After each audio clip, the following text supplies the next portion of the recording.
pahala sama siksa itu adalah sebuah konsep yang saling melengkapi. Karena kenapa? Karena gini, menurutku konsekuensi daripada segala sesuatu yang ketidakadilan di dunia injustice kita pernah bahas adalah ada hereafter. Kan kita udah bahas escape from injustice ya. Nah, jadi kita bahas ketika escape from injustice, bahwasanya injustice di dunia itu nggak semua kebayar di dunia. Maka ketika nggak kebayar di dunia, ada konsep kemudian hereafter.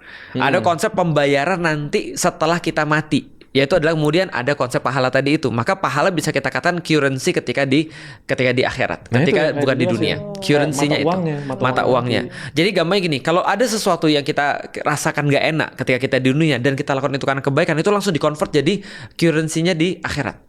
Pahala itu. Contoh misalnya ya, kita nolongin orang dan kita keluar duit ketika nolongin orang.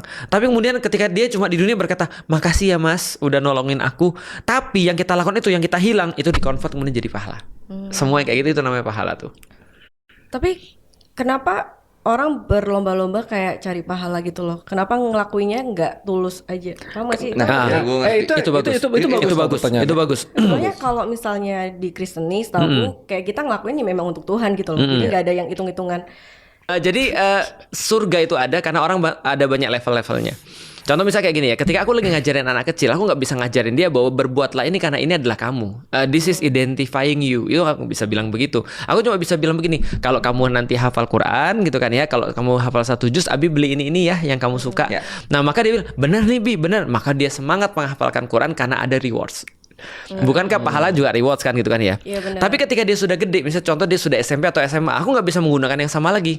Karena begitu kemudian aku bilang, nanti Pak Abi beliin sepeda ya, dia bilang, sudah punya sepeda. Apalagi ketika dia udah kerja, aku bilang nanti Abi beliin ini ya, dia bilang apa? Gue bisa beli sendiri. Maka harus ada nilai lagi yang di atas itu. Apa nilai yang di atas itu? Berbuatlah ini karena dengan berbuat ini bisa bermanfaat buat orang lain. Kamu nolongin orang loh sebenarnya. Misalnya contoh, kalau kamu sedekah, kamu nolongin orang loh, berarti bukan karena pahala lagi, tapi karena dia lihat dia bisa nolongin orang-orang lain. Tapi lebih atas lagi, bahwasanya aku nggak peduli, this is me. Adalah aku orang yang sangat pemurah, adalah aku orang yang ngafalin Quran, adalah aku orang yang pembelajar. Dulu kita belajar disuruh kan? Sekarang kita belajar disuruh nggak? Enggak, berarti ada motivasi yang berbeda-beda. Ada orang termotivasi karena pahala and it's okay. Ada orang termotivasi karena misalnya dia pengen, aku nggak peduli, yang penting aku ridhonya Allah. Yang paling penting aku nggak dapat pahala, yang penting ridhonya Allah. By the way, kalau Allah ridho, surga itu dapat walaupun mungkin pahala kita kurang. Atau kalau kita diridhoi oleh Allah, kita akan dapat surga kita nggak akan masuk neraka walaupun kita banyak dosa. Gitu kan ya? Berarti ridho Allah itu yang menentukan.